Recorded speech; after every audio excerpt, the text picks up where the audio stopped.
You know, Donald Trump sending the National Guard into American cities should be a massive deal breaker for most Americans, but unfortunately it's not. There's people out there that are perfectly okay with this, and that's because fear sells.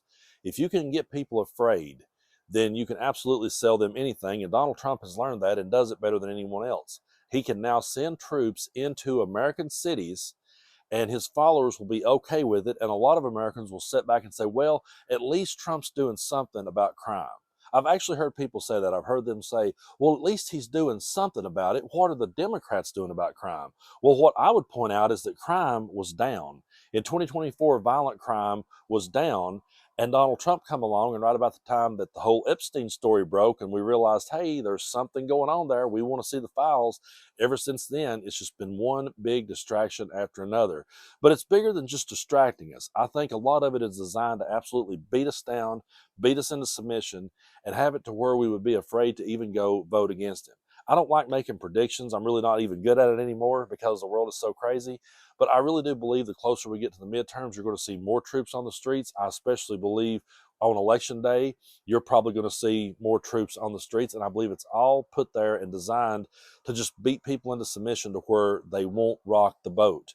But we're going to continue to rock the boat, and we're going to continue to speak out about this because this is not normal and it should not be sane washed.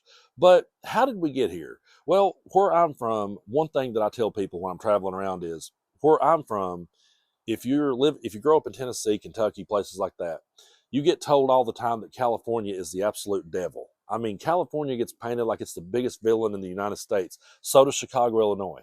So anytime that you're talking about it, it's always the crime in Chicago, the crime in San Francisco, the crime in LA.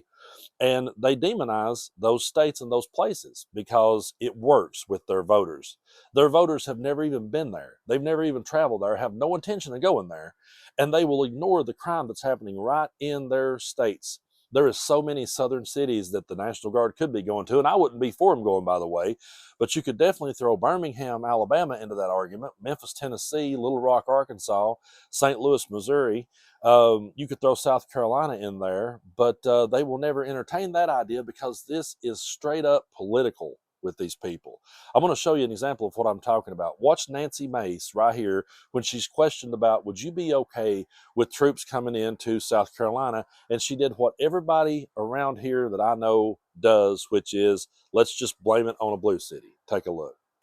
What's your reaction to what we've seen here in Washington, where you work and live part-time? And would you welcome federal resources going into a part of South Carolina with a high crime rate?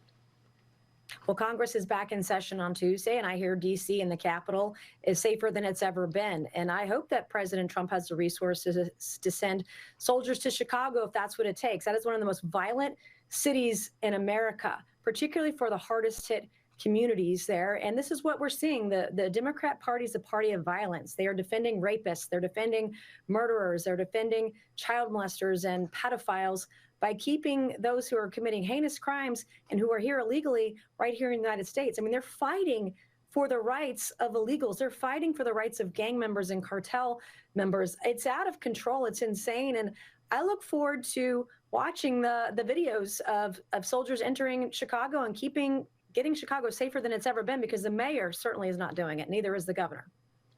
See, right there, she knew. All she had to do was move the goalpost, and she knew that MAGA would jump right through it with her because that's what they've been trained to do. They will look past all the crime that happens in their city, the crime that they walk past every day of their life. They'll look past all of that, and they'll look to a blue state or a blue city that they never have any intention on ever even visiting in their life, and they will say, that's the problem. I know so many people back home who will sit and talk about Chicago every day. It's one of their biggest talking points. And they will sit and listen to all these right-wing podcasters and all these right-wing politicians tell them how dangerous Chicago is, and they've never even been there. But another fault that I will throw at people is the mainstream media. I really believe the mainstream media is to blame for a lot of this because they need to hold Donald Trump's feet to the fire. And it's really rare that you will see a mainstream network call Donald Trump out for these things, because what they should be saying is crime is down. What they should be saying is that Chicago doesn't even rank in the top 10. And I'm glad to see that CNN finally did just that. Take a look.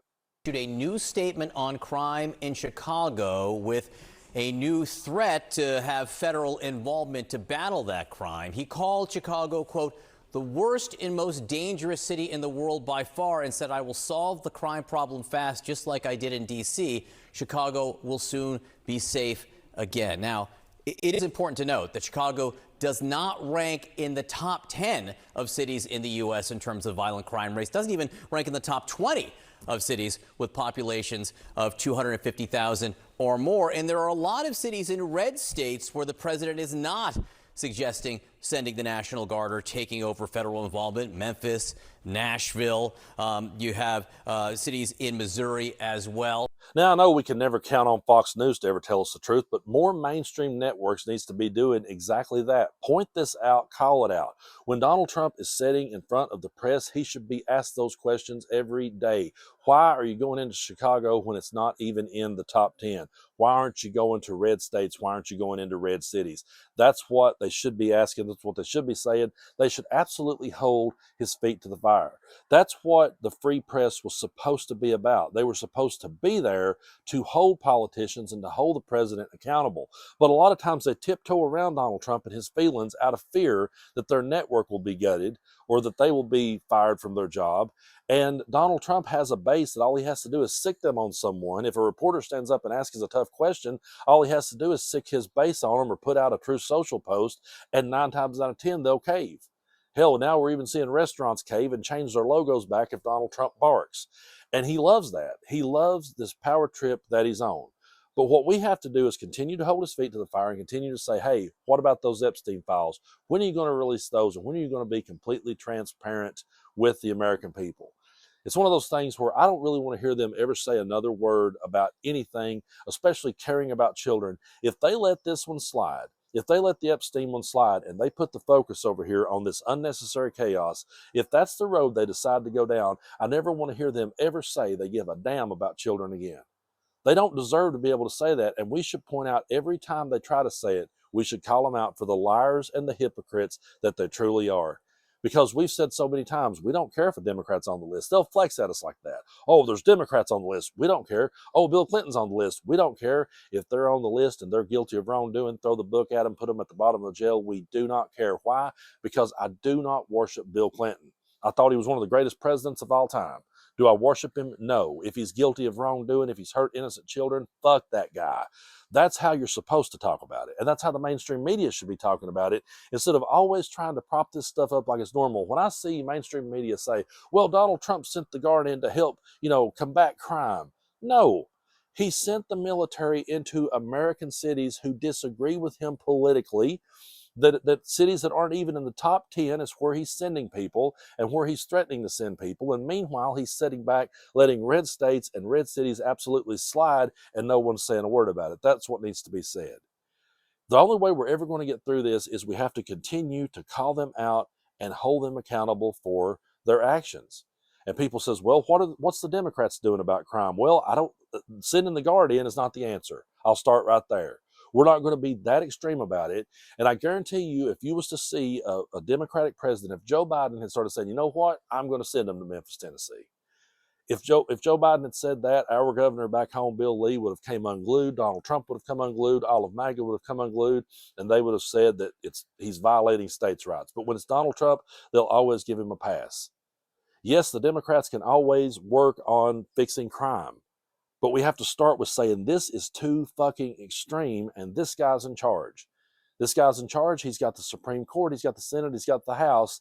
And he's doing anything he wants to because he feels he can do so unchecked. We have to stand against that. And we have to call it out for the extremism that it is. This is radical right-wing extremism. Plain and simple. There's no other way to slice it. There's nothing else that you can call it but that.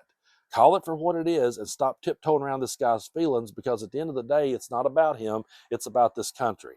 And we need to quit catering to this dude's feelings. When he gets in front of a camera, if he ever does, he's supposed to actually today, if he gets in front of a camera again, hold his feet to the fire, ask him the tough questions, and do not worry about whether you're going to get fired or you're going to get sent out of here or whatever. You have to stand up in this moment. Because years from now, people's going to look back and they're going to go, how did the media meet this moment? There's a lot of independent creators. There's a lot of independent networks who are absolutely laying the blueprint for how you should do it. But these mainstream media networks, the ones that has the biggest pull out there, they could be doing a whole lot more and they could be pressing him harder. And we're going to have to. We've got to stand together, or in his words, we're not going to have a country.